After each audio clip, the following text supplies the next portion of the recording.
하나님의 말씀 요한복음 13장 1절에서 14절까지입니다. 성경을 찾으시든지 아니면 화면을 보시고 읽든지 오늘 주일에 저와 여러분들에게 주신 말씀이니까 같이 읽도록 하겠습니다. 요한복음 13장 1절에서 14절까지입니다. 다 같이 읽도록 하겠습니다. 유월절 전에 예수께서 자기가 세상을 떠나 아버지께로 돌아가실 때가 이른 줄 아시고 세상에 있는 자기 사람들을 사랑하시되 끝까지 사랑하시니라.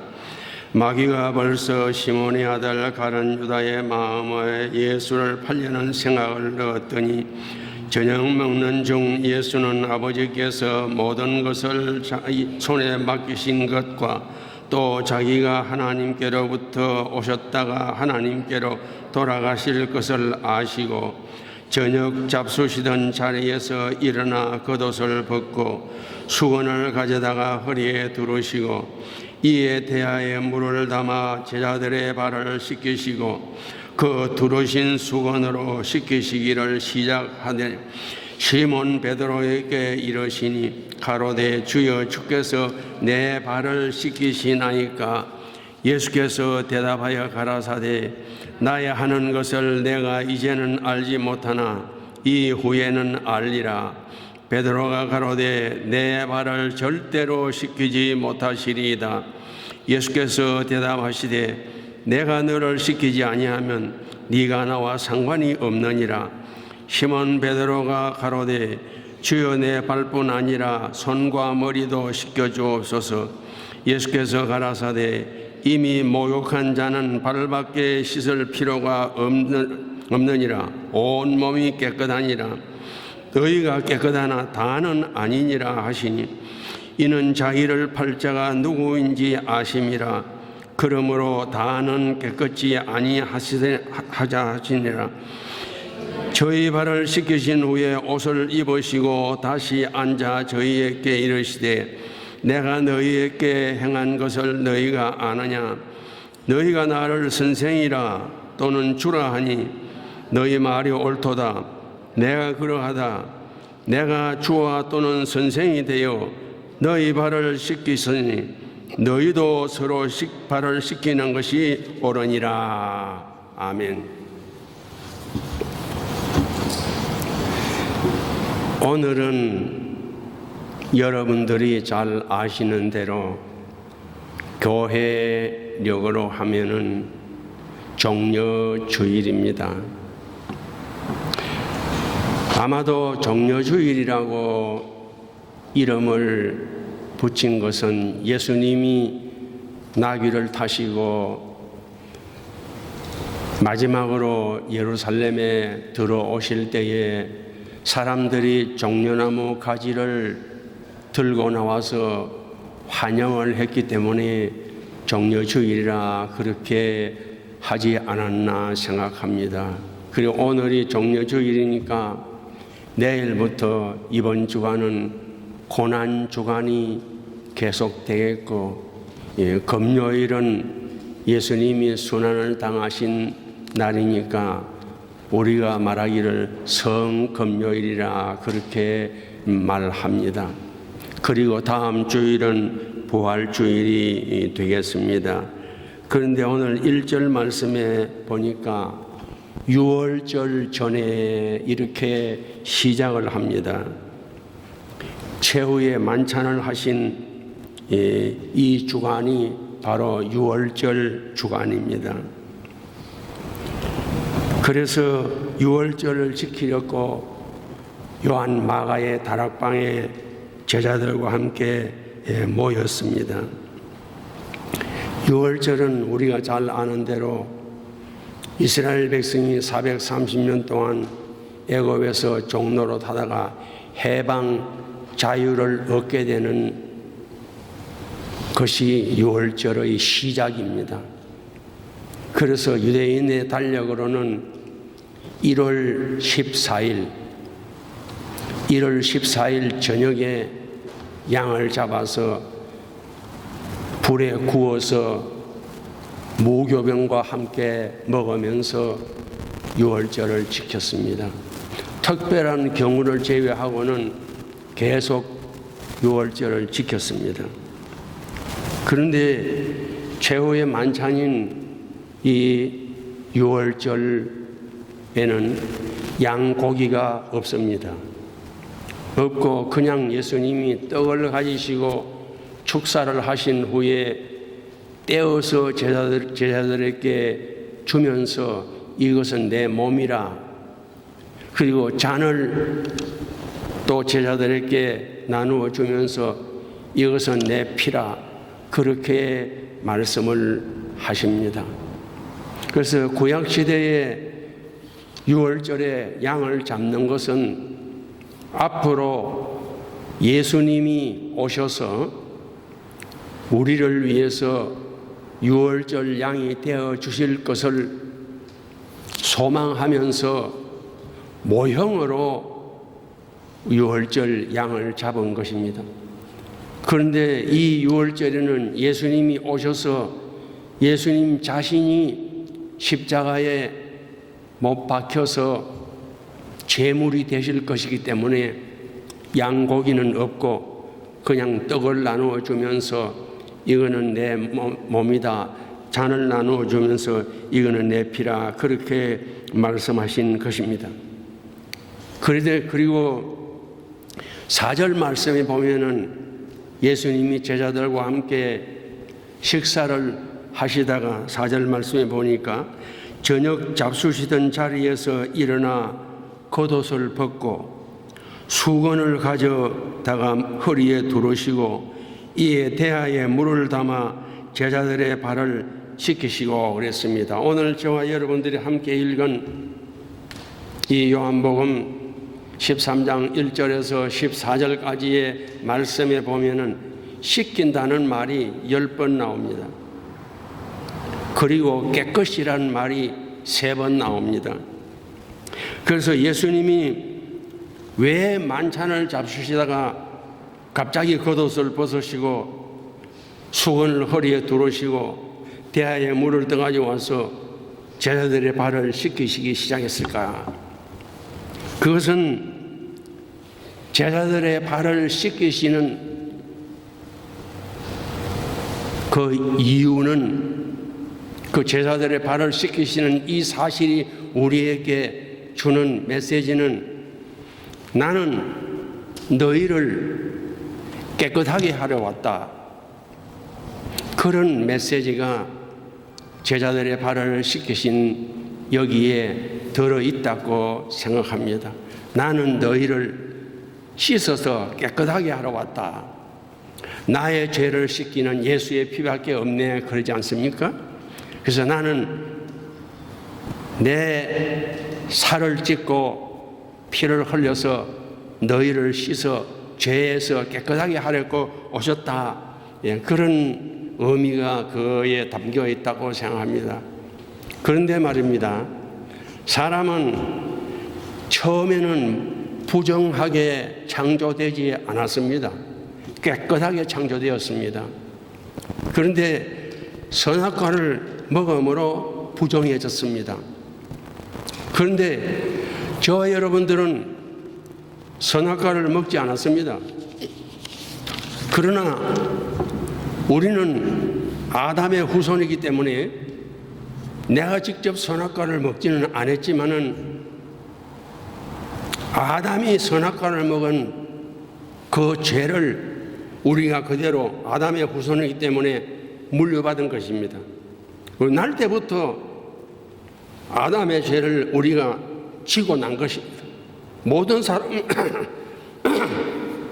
사람은 다 아담의 후손이니까요. 억울해도 할 수 없는 거죠. 아담의 후손이니까. 그래서 그것을 우리는 원죄라 이렇게 말합니다. 태어날 때부터 영혼은 죄를 짊어지고 태어난 것입니다. 그리고 태어나서 우리가 일생 동안 입의 말로나 마음의 생각으로나 손발의 행동으로 계속 우리가 죄를 짓게 됩니다. 그것을 우리는 자범죄라 그렇게 말합니다. 날 때부터 아담으로부터 물려받은 죄를 원죄라 그러고 태어나서 내가 지은 죄를 자범죄라 그럽니다. 그러니까 우리는 이렇게 부정하여졌기 때문에 예수님이 우리를 깨끗하게 하시려고 오셨다는 증거로 제자들의 발을 씻기신 것이라고 볼 수 있습니다. 그러면 우리는 날 때부터 원죄를 가지고 났고 태어나서도 지금까지 계속 말로서 마음의 생각으로서 손발의 행동으로서 계속 죄를 짓고 있습니다. 이 죄를 짓고 있는데 어떻게 해야 되느냐? 자, 베드로후서 2장 3장 12절로 13절에 이렇게 말합니다. 하나님의 날이 임하시기를 바라보고 간절히 사모하라. 그날에 하늘이 불에 타서 풀어지고 체질이 뜨거운 불에 타서 풀어지고 체질이 뜨거운 불에 녹아지려니와 우리는 그 약속대로 의에 거하는 바 새하늘과 새 땅을 바라보도다. 이렇게 죄 가운데서 태어나서 또 태어나서도 우리가 계속 자범죄를 지어서 부정하여진 사람이지만은 그래도 하늘 시민되고 하나님의 자녀된 우리가 해야 될 일은 이 베드로후서 3장 12절로 13절에 보면 하나님의 날이 임하기를 바라보고 새 하늘과 새 땅을 바라보도다 그랬습니다. 세상은 점점 더 완악해질 것입니다. 갈수록 더 부패하고 부정해질 것입니다. 그러나 우리는 의에 거하는 바 새하늘과 새 땅을 바라보는 그런 삶으로 남은 삶이 점점 풍성해지시기를 바라고 또 예수님이 발을 씻겨주시면서 목욕한 자는 이미 깨끗하여졌으니까 발만 씻으면 된다. 발을 씻어 주시면서 깨끗하게 하러 오셨다는 그런 메시지를 보여주셨는데요. 그러면 우리가 어떻게 깨끗해질 수 있느냐? 몇 가지로 함께 묵상을 해 보려고 합니다. 첫 번째로 목욕함으로 깨끗해진다고 성경은 말했습니다. 10절에 그렇게 말했습니다. 이미 목욕한 자는 발밖에 씻을 필요가 없느니라 온 몸이 깨끗하니라 그랬습니다. 이제 우리가 본문에서 읽은 것처럼 최후의 만찬을 드시면서 예수님이 제자들의 발을 씻기다가 베드로의 차례에 가서 베드로의 발을 씻기려고 하니까 주님이 내 발을 씻깁니까? 내가 네 발을 씻기지 아니하면 네가 나와 상관이 없다. 그때에 베드로가 한 말이 그러면은 내 손과 머리도 씻겨주십시오. 그럴 때 예수님이 하신 말씀이 바로 이겁니다. 목욕한 자는 발밖에 씻을 필요가 없다. 목욕한 자는 발만 씻으면 된다. 그래서 목욕함으로 우리가 첫 번째로 깨끗해지는 것입니다. 이 세상에서 다른 방법으로는 우리가 깨끗해질 수 있는 방법이 없습니다. 예레미야 2장 22절에 보면 주 여호와 내가 말하노라 네가 잿물로 스스로 씻으며 수다한 비누를 쓸지라도 내 죄악이 오히려 내 앞에 거저 있느니라 그랬습니다. 여러분 텔레비전을 통해서 우리가 가끔 볼 수 있습니다만 인도의 힌두교 신자들은 강에 가서 목욕을 합니다. 자기 죄를 이제 씻어서 깨끗하게 하기 위해서 목욕을 하고 그 목욕한 물을 마시기도 합니다. 그러나 그렇게 한다고 우리의 죄가 깨끗해질 수는 없습니다. 스가랴 13장 1절에 보면 그날의 죄와 더러움을 씻는 셈이 다윗의 족속과 예루살렘 거민을 위하여 열리리라. 만군의 여호와가 말하나. 다윗의 족속과. 그래서 우리를 깨끗하게 할 수 있는 유일한 방법은 예수님의 십자가의 보혈을 믿는 길밖에는 다른 방법이 없습니다. 그러므로 누구든지 무슨 죄를 지었든지 예수님께 자복하고 예수님의 십자가의 보혈의 피공로를 믿기만 하면은 죄에서 깨끗해져서 해방 자유를 얻는다는 말씀입니다. 그러므로 예수님을 나의 구주로 영접하고 믿는 것이 목욕하는 것입니다. 목욕을 하면은 우리 영혼이 깨끗해집니다. 에베소 2장 1절에 보면 허물과 죄로 죽었다 그랬습니다. 그리고 에베소 5장 26절에 보면 물로 씻어 말씀으로 깨끗하게 했다 그랬습니다. 이게 중생입니다. 거듭나는 것입니다. 요한 1서 5장 1절에 보면 예수께서 그리스도이심을 믿는 자마다 하나님께로서 난 자라 그랬습니다. 그러므로 예수님을 나의 구주로 믿는 사람은 다 중생하여 거듭나서 영혼은 깨끗해졌습니다. 그리고 중생하고 거듭난 사람은 법적으로는 의인이 되었습니다. 그러니까 우리는 하나님 앞에서 법적으로는 다 의인이 된 것입니다. 로마서 8장 33절로 34절에 보면 누가 우리를 정죄하리요? 누가 우리를 정죄하리요? 죽으실 뿐 아니라 다시 살아나신 이는 그리스도 예수시니 그는 하나님 우편에 계신 자요 우리를 위하여 간구하시는 자신이 누가 우리를 그리스도의 사랑에서 끊으리요? 누가 우리를 정죄하리요? 누가 우리를 그리스도의 사랑에서 끊으리요? 우리는 예수님의 십자가 보혈을 믿고 예수님을 구주로 영접해서 목욕을 했기 때문에 예수님의 피로 목욕을 했기 때문에 아무도 우리를 정죄할 수 없고 그리스도의 사랑에서 끊을 수 없습니다. 이 말을 뒤집어 말하면 예수님을 구주로 영접한 사람은 잘 믿든 못 믿든 다 천국에 간다고. 내가 이래 믿어가지고 천국에 가겠나 그런 생각하지 마세요. 예수님을 구주로 영접했다면 다 하늘 시민이 되고 하나님 자녀 되었으니까 다 천국에 갑니다. 목욕을 해서 깨끗해졌습니다. 법적으로 의인이 되었습니다. 그 다음에 두 번째로는 날마다 발을 씻어서 깨끗하게 해진다고 했습니다. 10절에 이미 목욕한 자는 발밖에 씻을 필요가 없나니 했습니다.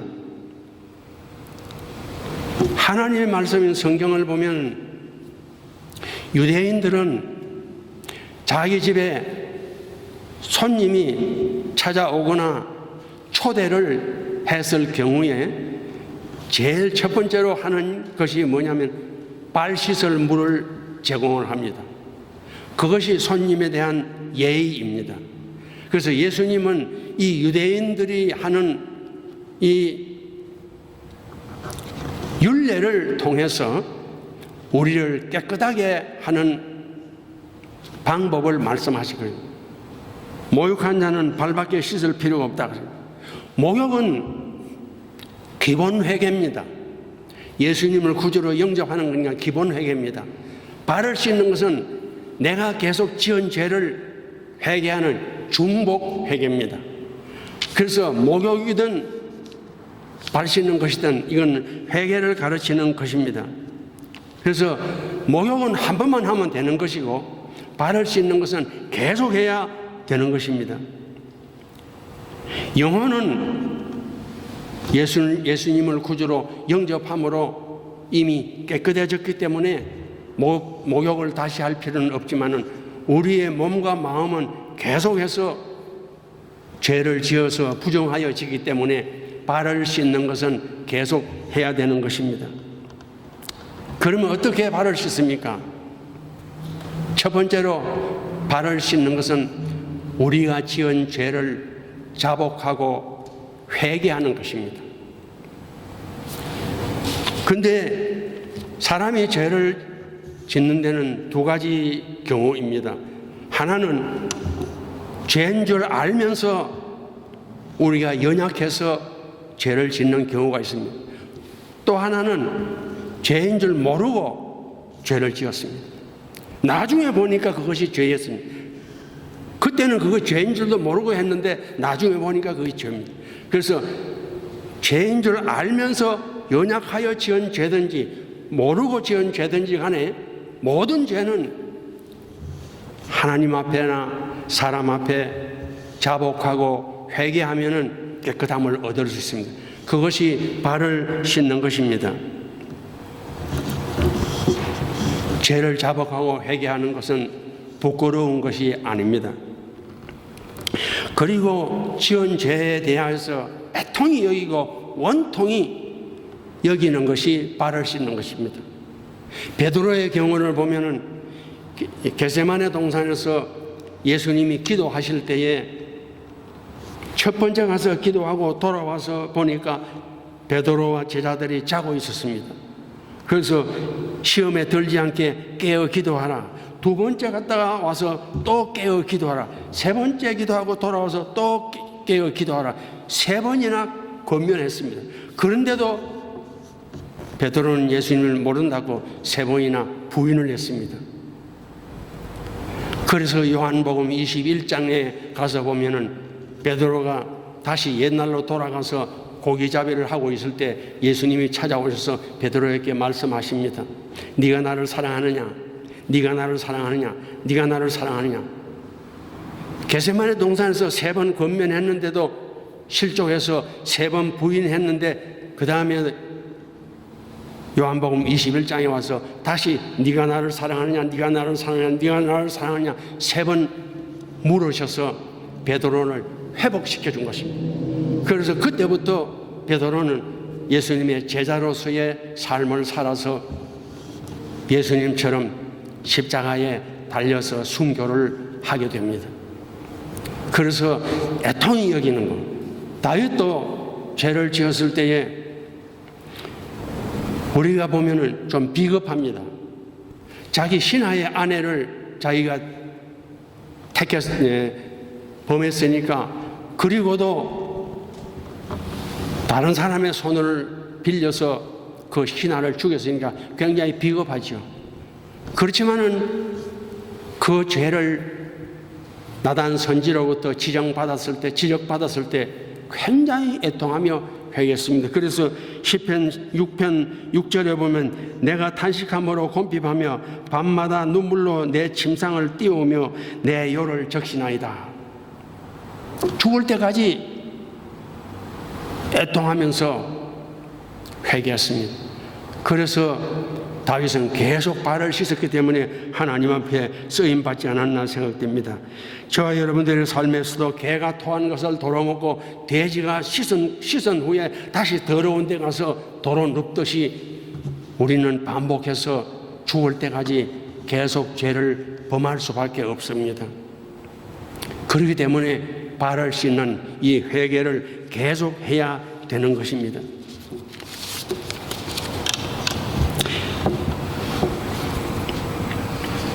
유대인들은 죄를 지어서 애통할 때에 굵은 배를 입고 재에 앉아서 티끌을 머리에 무릅쓰고 그렇게 회개했습니다. 우리 한국에도 보면은 부모님이 세상을 떠나면 그 상주들이 굵은 베옷을 입습니다. 그는 죄인이라는 의미로 굵은 베옷을 입는 것이죠. 그래서 지은 죄를 자복하고 원통이 여기고 애통함으로 발을 씻어서 깨끗해지는 삶으로 남은 삶이 점점 풍성해지도록 하십시다. 세 번째로 주를 본받음으로 깨끗해진다고 성경은 말합니다. 12절과 14절에 그렇게 말합니다. 내가 너희의 발을 씻긴 것처럼 너희도 서로 발을 씻기라. 그 말은 무슨 말이냐면 너희가 나를 본받으라 하는 거예요. 그래서 내가 너희 발을 씻긴 것처럼 너희도 서로 발을 씻기라 그러니까 오늘날에도 사람들이 세족식을 하는 경우도 있습니다. 그러나 우리가 세족식을 한다고 그걸 나쁘다 그렇게 정죄할 수는 없습니다.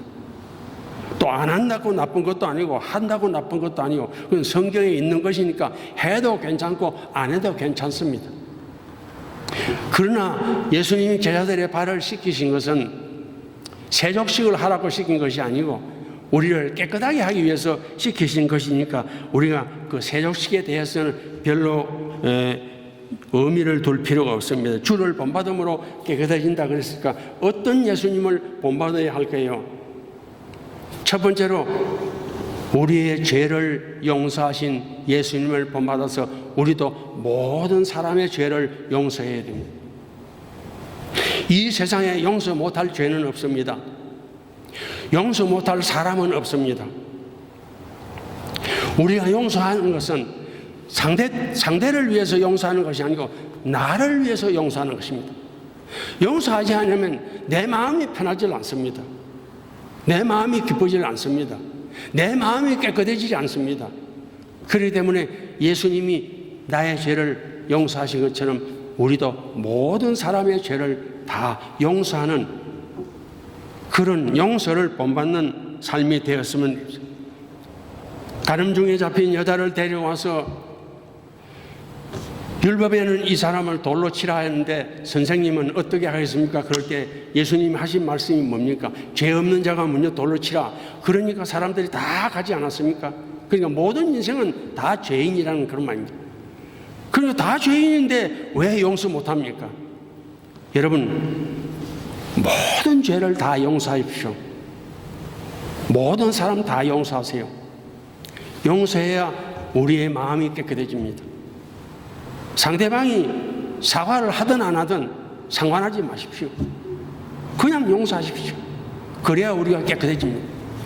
그 다음에 또 어떤 예수님을 본받아야 되냐면 섬기는 예수님을 본받아서 깨끗해져야 되겠습니다. 13절로 14절에 보면은 예수님이 제자들의 발을 씻겼습니다. 그건 섬기는 것을 말하는 것입니다. 마태복음 20장 26절로 28절에 보면 너희 중에 누구든지 크고자 하는 자는 섬기는 자가 되고 어뜸이 되고자 하는 자는 종이 되어야 하리라 그랬습니다.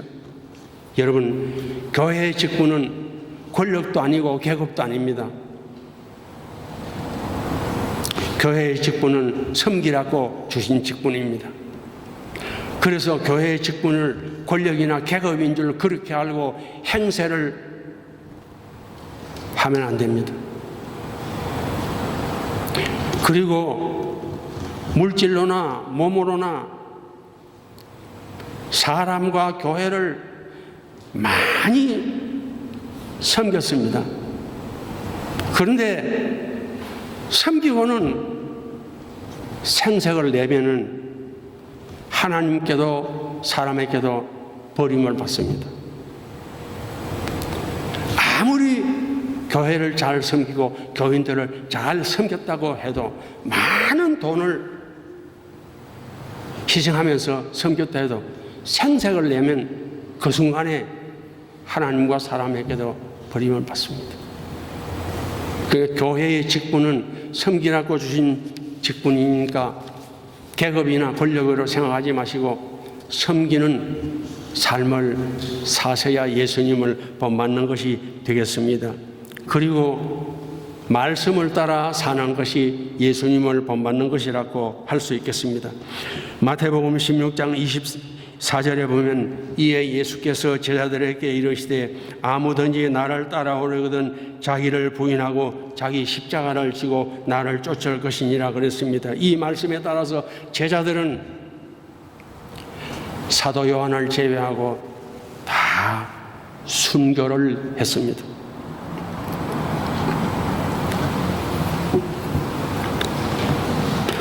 예수님을 본받는다는 것은 예수님을 닮아간다는 말도 됩니다. 어떻게 우리가 주님을 닮아갈 수 있습니까? 순교로 닮아갈 수 있습니다. 순교를 못하면 순생으로 닮아갈 수 있습니다. 그러나 순교는 아무나 다 할 수 없고 또 다 순교해서도 안 됩니다.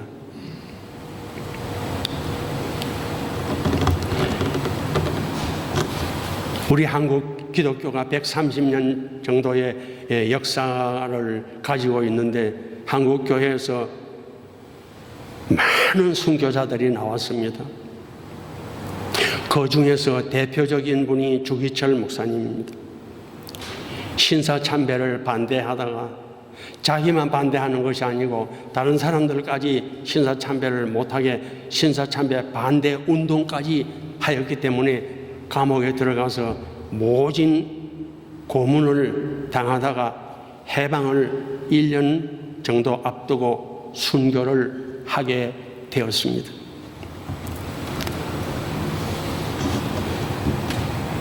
아마 이 주기철 목사님은 하늘나라에 갔을 때에 예수님이 이 주기철 목사님을 보시고 너는 나를 많이 닮았구나, 그렇게 말씀하시지 않았을까 생각됩니다. 그러나 우리가 순교는 못하지만 순생의 삶은 살아야 되겠습니다. 일제시대에 우리나라에 김동인 씨라는 소설가가 있습니다. 이 소설가가 지은 단편 소설입니다. 제목이 발가락이 닮았다. 발가락이 닮았다. 어떤 부인이 아이를 낳았는데 아무리 봐도 자기 아버지나 할아버지를 닮은 면이 하나도 없습니다. 그래서 마지막으로 하는 말이 발가락이 닮았다. 그 소설의 내용은 제가 다 설명을 하지 않겠습니다. 발가락이 닮았다. 여러분, 우리가 가정을 이루어서 자녀를 낳았을 때에 아버지 쪽을 닮으면 친탁이라 하고 어머니 쪽을 닮으면 외탁이라 그렇게 말하지요. 그런데 말입니다, 아이를 낳았는데 아무 쪽도 닮지 않았습니다. 아무리 봐도 아버지를 닮은 것도 아니고 어머니를 닮은 것도 아니고 아무도 닮지를 않았습니다. 그러면 참 안타까운 일이죠.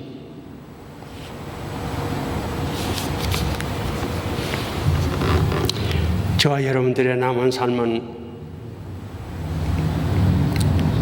발가락이나 손가락이라도 예수님을 닮아가는 그런 삶으로 순생의 삶이 되시기를 바랍니다. 우리가 다 성남 성녀가 될 수는 없습니다. 주를 본받고 닮아가는 삶을 어렵고 거창하게 생각하실 필요 없습니다. 순생의 생활을 거창하게 생각하지 마십시오. 간단하게 생각하십시오. 제가 간단하게 말씀드릴게요. 여러분이 주어진 그 현실, 가정에서든지 회사에서든지 거기서 살면서 말입니다, 믿지 않는 사람보다 1%만, 2% 정도, 1%나 2% 정도만 좀 다르게 살면은 그것이 순생의 삶이라고 생각됩니다. 그러니까 너무 성자가 되겠다, 성녀가 되겠다 이렇게 너무 크게 생각하면은 힘들어서 순생의 삶을 살지 못합니다.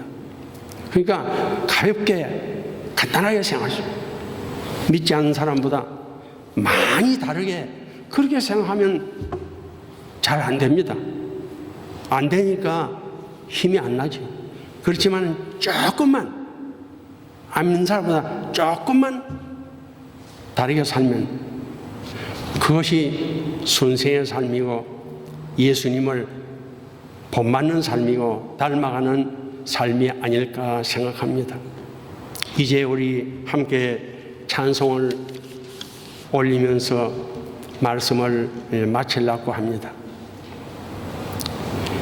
영문 밖의 길이라는 찬송인데요, 이것은 주기철 목사님이 지은 것으로 그렇게 알려져 있습니다. 우리도 주기철 목사님 처럼 그렇게 순교는 하지 못하지만은 믿지 않는 사람보다 조금만 다른 그런 삶을 살아서 주변 사람들이 볼 때에 우리보다는 조금 다르네, 많이 다르려고 하면 힘들어서 못합니다. 우리보다는 약간 다르네. 그러면은 순생의 삶을 살아가는 것이고 예수님의 발가락이나 손가락을 닮아가는 그런 삶이 되지 않을까 생각됩니다. 그런 소망을 가지고 함께 이 찬송을 불러주었으면 고맙겠습니다.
기도드리겠습니다.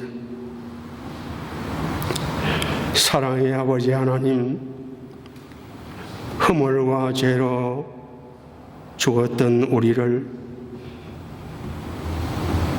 예수님의 십자가의 피공로로 깨끗하게 하시려고 독생 성자를 이 땅에 보내주셨고 2000년 전에 십자가에 달려서 살찢고 피 흘려서 우리를 깨끗하게 하셨고, 개소에서 발을 씻으면서 깨끗해지라고 당부하셨습니다. 제자들은 순교로서 깨끗한 삶을 살다가 갔습니다. 그 외에도 2000년 기독교 역사 가운데 수많은 순교자들이 자기를 깨끗하게 하면서 살다가 갔습니다. 우리도 이 주님의 말씀을 따라서 날마다 우리의 지은 죄를 회개하고 자복하여서 발을 씻음으로 우리 자신을 깨끗하게 만들고 남은 삶이 점점 예수님을 닮아가서 우리의 손바닥이라도 발바닥이라도 예수님을 닮아서 하늘나라에 갔을 때에 너는 이렇게 나를 잘 닮았구나 하는 칭찬을 받을 수 있는 우리 모두가 되어지도록 축복하여 주옵소서. 또 우리 성도들 가운데 교통사고로 입원 중에 있는 성도들도 있습니다. 또 출타 중에 있는 성도들도 있고, 또 이번 주에 기도의 제목으로 올라온 성도들도 있습니다. 이 모든 성도들을 이 한 주간도 하나님을 바라보며 하늘을 품고 그 나라와 그 의를 구하면서 발을 씻는 삶으로 삶을 깨끗하게 만들어 나갈 수 있도록 축복하여 주시옵소서. 예수님의 이름으로 기도드리옵나이다. 아멘.